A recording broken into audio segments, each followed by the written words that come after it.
Teori evolusi Darwin diperkenalkan pada tahun 1959 melalui bukunya The Origin of Species, yang merupakan suatu proses terjadinya frekuensi genetik sifat-sifat yang akan dicantumkan atau diwariskan dari satu generasi ke generasi berikutnya.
Rezeki iku Gusti Allah sing ngatur.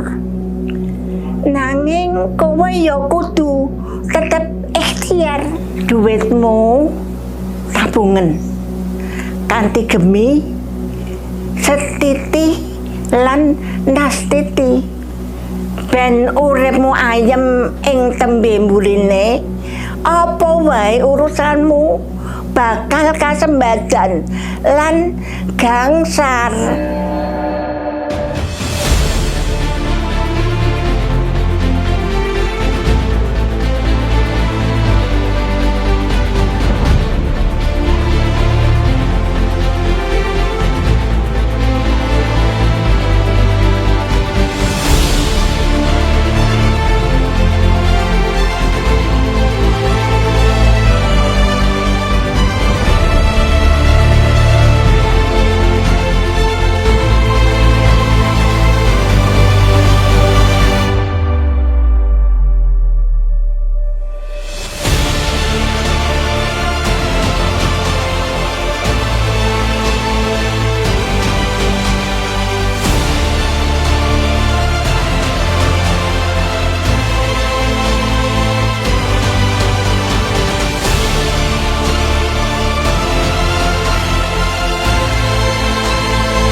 Pada kesempatan ini saya akan mencoba menjabarkan kehidupan manusia dari lahir hingga usia di 75 tahun. Dalam kehidupan 75 tahun tercetus ide dan pemikiran saya sebagai manusia ciptaan Tuhan, bagaimana kehidupan dari lahir hingga 75 tahun saya membagi menjadi 4 kuadran, di mana kuadran 1 dari lahir hingga kita berusia 6 tahun. Di sini disebutkan lahir hingga 6 tahun seperti bayi yang zaman dahulu disebut sebagai raja. Karena apa?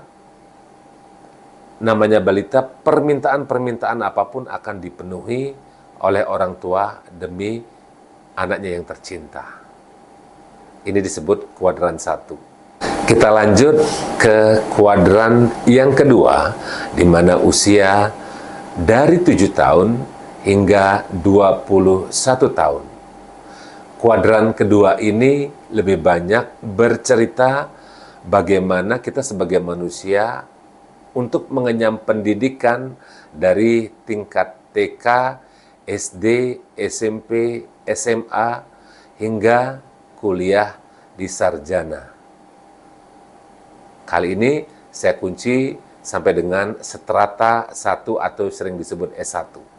Nah, kurun waktu 7 tahun hingga 21 tahun, kita akan banyak mengenyam pendidikan dari yang tidak tahu menjadi tahu, bahkan sampai bisa menciptakan. Ini masa-masa yang sangat-sangat harus menjadi pertimbangan jika kita memiliki yang namanya putra-putri, agar memahami fungsi sekolah ataupun pembelajaran benar-benar bisa maksimal dan produktif.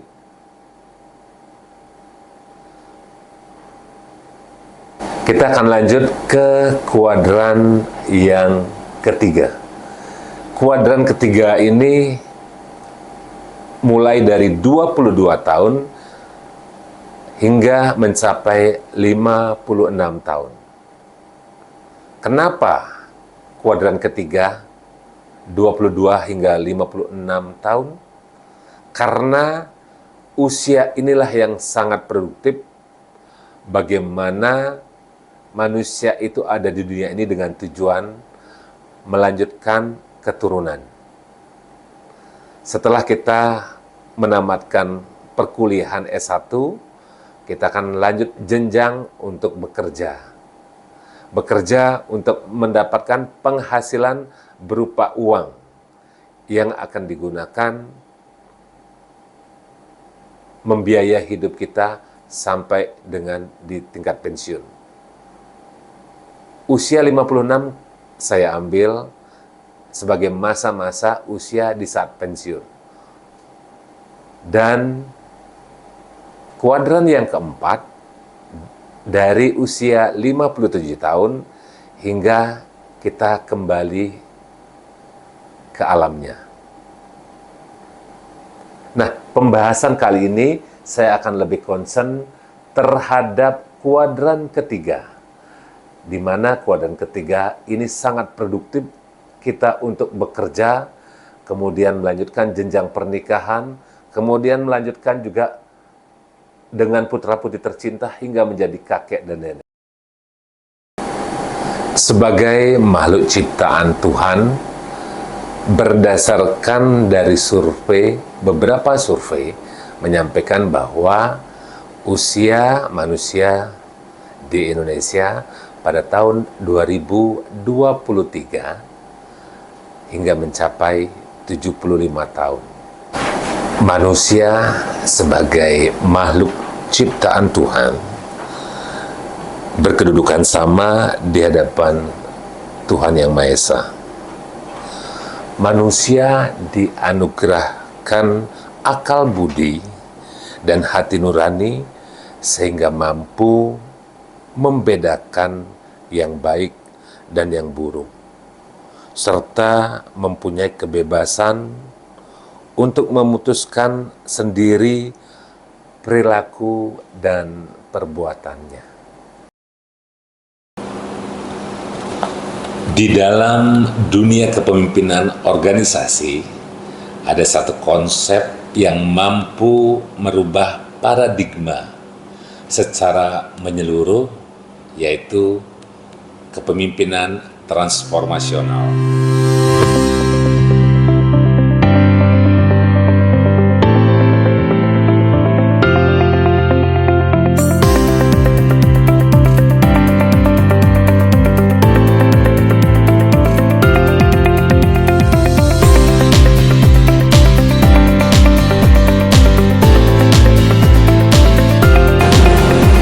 Pemimpin transformasional bukanlah sekedar seseorang yang memimpin, tetapi mereka adalah sebagai agen perubahan.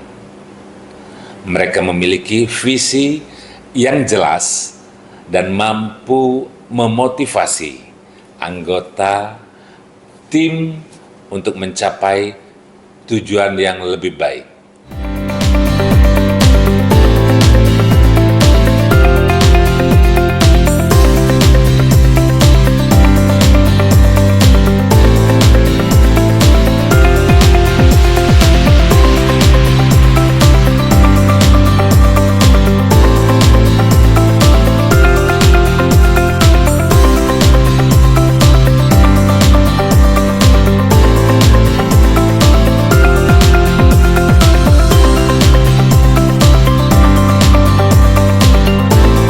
Pagi hari ini kita bisa berkumpul serangkaian acara launching tematik Banking Cafe BNI KCP Undip Tembalang.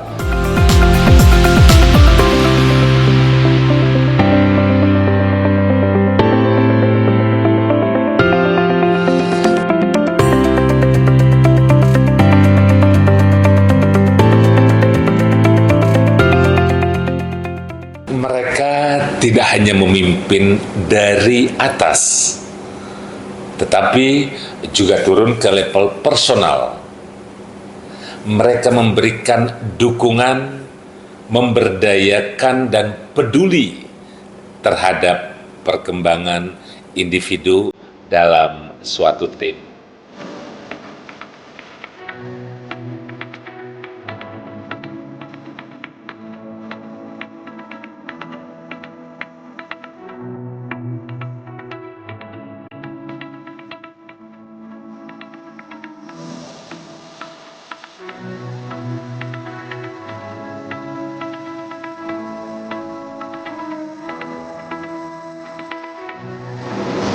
Pemimpin transformasional mendorong budaya di mana inovasi itu dipelihara agar terus bertumbuh dan berkembang.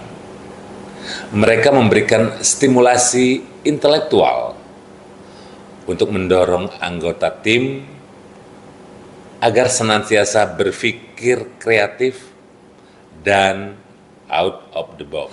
Dan yang paling penting, pemimpin transformasional itu memimpin dengan memberikan contoh atau sering kita sebut sebagai role model. Mereka hidup dan bertindak sesuai dengan nilai-nilai yang mereka anut, menjadi inspirasi bagi anggota tim untuk mengikuti dengan tujuan perubahan yang lebih baik. Guys Sutra. Beralih ke acara selanjutnya, arahan dan motivasi dari Bapak Gustra. Tadi seperti terbangnya tadi sudah kelihatan bagaimana enjoy your flight ini seakan-akan kita terbang menuju ke bulan. Karena tadi beyond business to the moon we achieve. Integritas, jaga diri, ingatkan kawan, jaga BNI. Aplaus buat kita semuanya.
Kepemimpinan transformasional bukanlah sekedar tentang bagaimana mencapai tujuan organisasi, tetapi juga tentang bagaimana memperkuat individu dan budaya organisasi di mana sejalan dengan BNI Culture Transformation yang bertemakan RISE Culture, Agile, Collaboration, dan Execution Oriented dengan penerapan program budaya. Yang pertama, RISE Culture. Di antaranya program budaya ada 2. Yang pertama, High Prudent, tiada keputusan tanpa pertimbangan risiko. Yang kedua, High Talk, Weekly Stand Up. Nah, bagaimana salah satu contoh tindakannya adalah 3 minutes before schedule dan weekly stand up. Kemudian agile. High agile ataupun juga proaktif. Salah satu contoh tindakannya adalah quick respon dalam waktu 1 jam. Yang ketiga, collaboration, yang sering disebut high collabs, ataupun juga cross-functioning collaboration. Salah satu contoh tindakannya, one information a day. Dan yang terakhir, execution oriented. Ada 2, yaitu yang pertama, high action, no pending item. Dan yang kedua, high coaching dan mentoring. Salah satu contoh penerapannya yaitu effective meeting. Bersama kita dapat menciptakan perubahan yang berkelanjutan dan membawa kesuksesan bagi kita semua.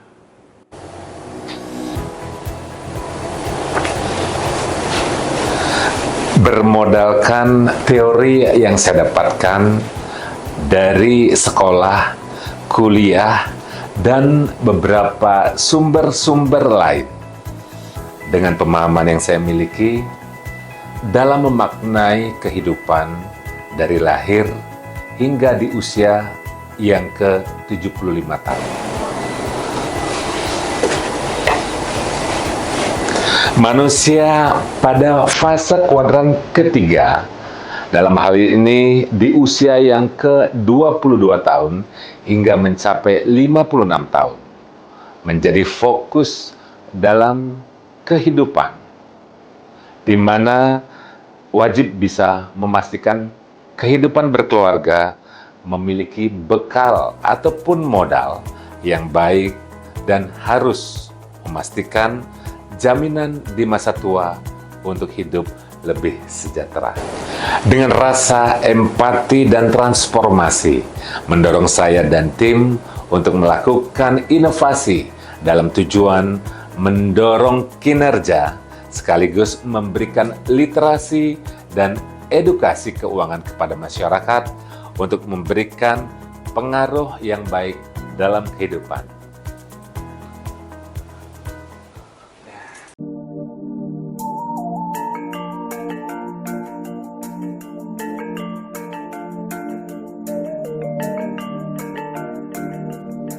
Tapenas Kemi, tabungan berjangka yang memberikan solusi untuk perencanaan masa depan.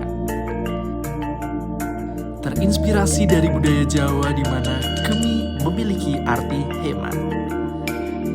Memiliki slogan Gangsar, Ayem, dan Nastiti. Sejak diluncurkan pada 17 Mei 2023, Tapenas Kemi mengalami peningkatan yang sangat signifikan. Lebih dari 18.000 pembukaan rekening Tapenas Kemi selama 1 tahun telah membantu masyarakat merencanakan kehidupan yang gangsar, ayem, dan nastiti.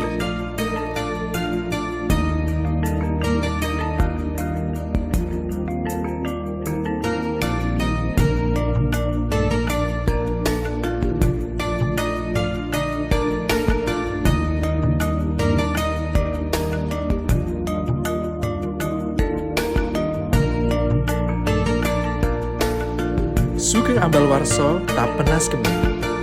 Ngumpul ke arto, ngayem ke ati.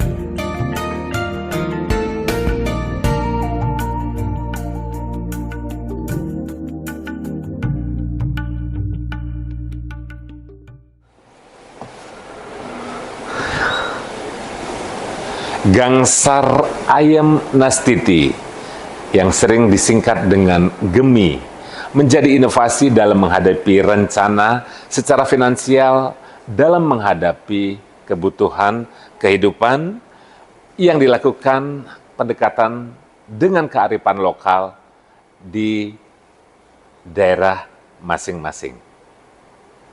Tapenas Gemi menjadi rebranding dengan penekanan adat budaya Jawa untuk hidup dengan gangsar ayam lan nastiti, yang artinya cermat dalam mengelola keuangan agar yang direncanakan dapat terwujud dengan mendapatkan kebahagiaan, ketentraman, dan kesejahteraan.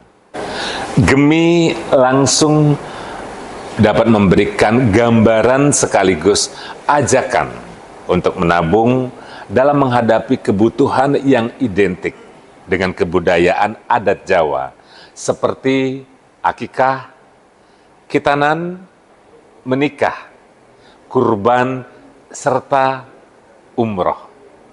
Namun tetap bisa diperuntukkan untuk rencana lainnya seperti tabungan pendidikan, kemudian tabungan untuk liburan, pemilikan kendaraan, maupun rumah impian.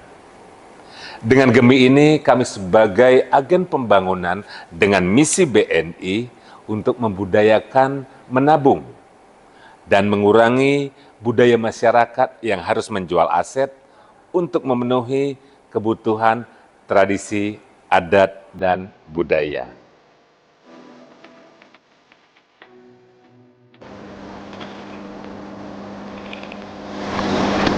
Memaknai perjalanan karir di dasawarsa yang ketiga di Bank Negara Indonesia, salah satu kuncinya dengan melaksanakan work-life balance.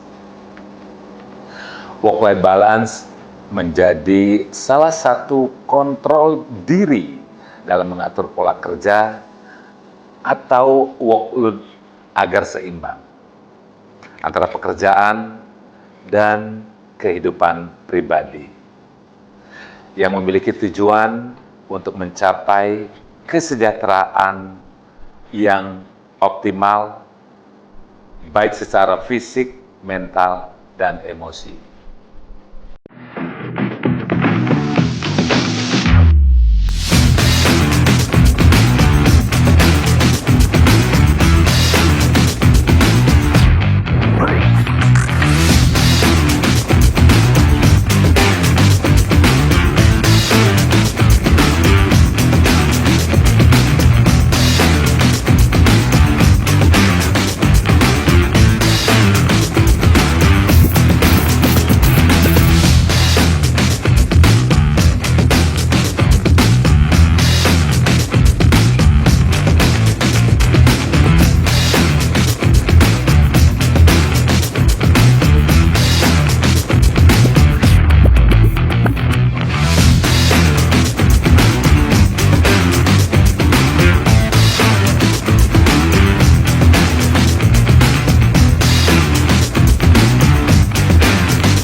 Dalam melaksanakan work-life balance, tentunya perlu melakukan yang pertama, menetapkan prioritas. Seperti apa? Tentukan apa yang paling penting dalam hidup Anda, baik itu pekerjaan, keluarga, kesehatan, dan juga hobi pastinya. Buatlah daftar prioritas dan alokasikan waktu sesuai dengan prioritas tersebut. Yang kedua, mengatur waktu dengan efektif. Gunakan alat bantu seperti kalender, dan di zaman sekarang seperti digital juga bisa menggunakan smartwatch ataupun handphone Anda, ataupun juga aplikasi yang memiliki manajemen waktu untuk mengatur jadwal Anda. Pastikan Anda memiliki waktu untuk istirahat dan rekreasi. Yang ketiga, membuat batasan yang jelas. Pisahkan waktu kerja dan waktu pribadi. Hindari membawa pekerjaan ke rumah atau bekerja di luar jam kerja yang telah ditentukan. Yang keempat, mengambil istirahat secara teratur. Jangan lupa untuk mengambil istirahat singkat selama jam kerja dan liburan secara berkala untuk mengisi ulang ataupun mericas energi yang kita miliki.